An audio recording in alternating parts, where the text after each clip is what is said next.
Halo semuanya, selamat datang di sesi bedah materi kita kali ini. Hari ini kita bakal ngebongkar sesuatu yang lagi hangat banget. Gimana sih sebenarnya strategi ekonomi Indonesia buat bertahan di tengah badai global yang lagi ngamuk? Tenang aja, kita nggak bakal pusing mikirin jargon-jargon rumit. Kita bakal bedah gambaran besarnya bareng-bareng pakai bahasa yang gampang dimengerti. Siap? Yuk kita mulai. Ada satu analogi yang saya suka banget dari materi kita kali ini. Bayangin ekonomi kita tuh ibarat sebuah kapal raksasa. Nah, saat ini, kapal kita ini lagi dihantam gelombang gede dari berbagai sisi di tengah samudera global. Pastinya, sang nahkoda butuh ketenangan yang ekstra, dan yang paling penting, dia harus tahu persis sekuat apa mesin kapal yang lagi dia bawa ini. Jadi, semua pembahasan kita berpusat pada sebuah dokumen penting yang bakal jadi peta jalan kita hari ini. Kita bakal nerjemahin data-data finansial yang super padat di dalamnya jadi cerita yang gamblang. Tujuannya cuma satu, kita mau cari tahu di mana sih letak masalah utamanya dan kemana arah jalan keluarnya. Oke, ini rute pelayaran kita. Pertama, kita bakal ngecek seberapa parah badai besar ekonomi global di luar sana. Terus, kita lihat kerentanan kapal ekonomi Indonesia dari dalam.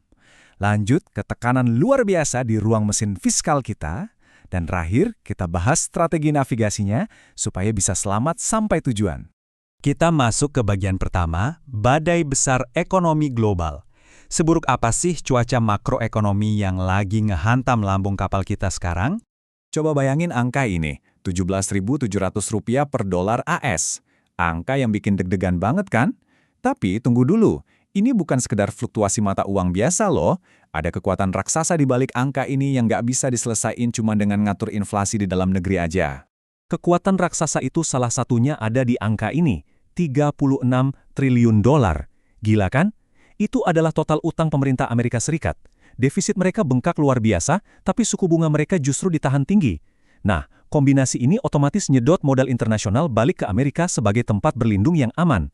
Efeknya, uang ditarik keluar gede-gedean dari negara-negara berkembang. Dan sayangnya, termasuk Indonesia.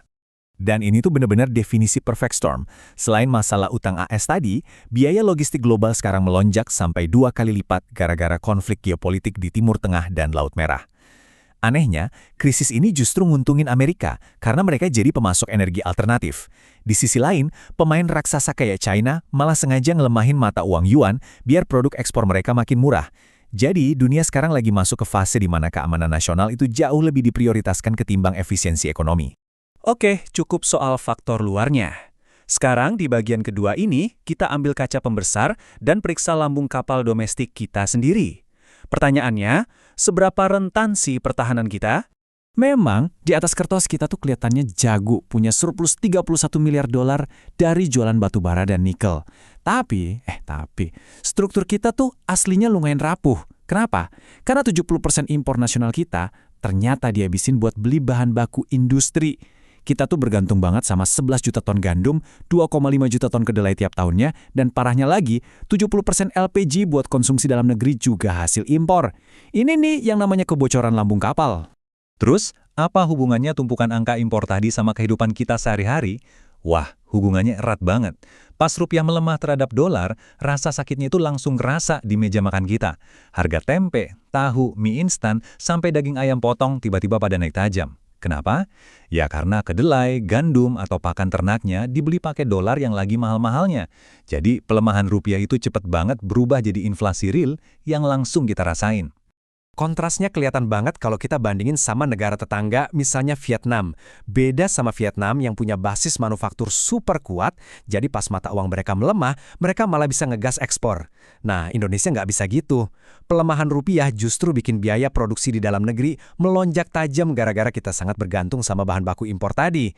Ini ngebuktiin kalau mata uang anjlok, kita nggak otomatis jadi lebih kompetitif. Malah sebaliknya, biaya-biaya jadi makin bengkak. Lanjut ke bagian ketiga. Kalau tadi kita lihat lambung kapalnya, sekarang kita turun lebih dalam ke ruang mesin fiskal. Dan asal tahu aja, tekanannya di bawah sini tuh lagi tinggi-tingginya. Lihat deh, kepemilikan asing di surat utang kita itu udah anjlok drastis. Dari 38% di 2019, sekarang tinggal di kisaran 14-15% aja. Di satu sisi, ini kabar baik, karena kita jadi lebih aman dari risiko kaburnya modal secara tiba-tiba yang bisa bikin panik senegara. Tapi di sisi lain, ini ngelahirin masalah domestik baru yang lumayan bikin pusing kepala. Soalnya karena investor asing pada pergi, siapa coba yang harus turun tangan nambah lubang sebesar itu? Betul banget, Bank Indonesia. bank sentral kita terpaksa nyerap hampir 20% dari total obligasi pemerintah. Sekarang BI itu ibarat lagi main juggling dua bola bowling yang berat banget. Satu tangan harus nahan nilai tukar rupiah mati-matian, sementara tangan satunya lagi harus nahan pasar obligasi biar imbal hasilnya nggak meledak tak terkendali. Berat banget kan? Dan buat ngasih gambaran seberapa mahal ongkos dari semua kepanikan ini, pembayaran bunga utang pemerintah kita sekarang diprediksi nyentuh angka 600 triliun rupiah per tahun. Coba bayangin, 600 triliun. Jumlah ini tuh hampir setara sama seluruh anggaran pendidikan nasional kita loh. Gila kan? Ruang mesin fiskal kita benar-benar udah dipaksa kerja sampai batas maksimalnya. Nah, masuk ke bagian terakhir. Dengan cuaca global yang lagi kacau balau dan tekanan mesin yang nyaris jebol tadi, gimana caranya sang nahkoda bawa kapal kita ke tempat yang aman? Penulis materi ini ngasih beberapa solusi lewat reformasi struktural. Pertama, pemerintah harus stop gonta-ganti aturan. Dunia usaha itu butuh kepastian jangka panjang lewat deregulasi yang stabil. Kedua, udah saatnya kita serius kembangin pangan lokal, kayak singkong, sagu, dan sorghum. Kita harus mutusin kecanduan dolar cuma buat urusan makan sehari-hari. Dan yang ketiga, ini penting banget. Independensi Bank Indonesia itu harga mati. Karena itulah jangkar kepercayaan paling utama buat para investor. Terus apalagi, pemerintah juga harus mulai ikat pinggang nih. Belanja negara harus dirasionalisasi, supaya nggak nambah-nambah utang yang bikin suku bunga makin mencekik. Terus kita wajib banget ngelakuin hilirisasi dan diversifikasi ekspor ke teknologi atau pasar baru. Jadi nggak cuma ngandelin jualan komoditas mentah. Dan yang nggak kalah penting, kita harus berani nge-bypass dolar Amerika. Caranya dengan memperluas transaksi pakai mata uang lokal saat dagang sama negara-negara mitra. Pada akhirnya nih, pasar itu nggak peduli sama janji-janji manis. Mereka cuma peduli sama kualitas institusi dan arah kebijakan yang benar-benar jelas. Ibaratnya, kepercayaan itu adalah mata uang yang paling mahal harganya. Jadi pertanyaannya sekarang, apakah badai global ini bakal maksa kita buat berubah dan ngelakuin perombakan struktural secara besar-besaran? Atau kapal kita cuma sekedar bertahan tanpa pernah jadi lebih tangguh? Coba kalian pikirin deh. Makasih ya udah ikut membedah materi yang super menarik ini bareng-bareng.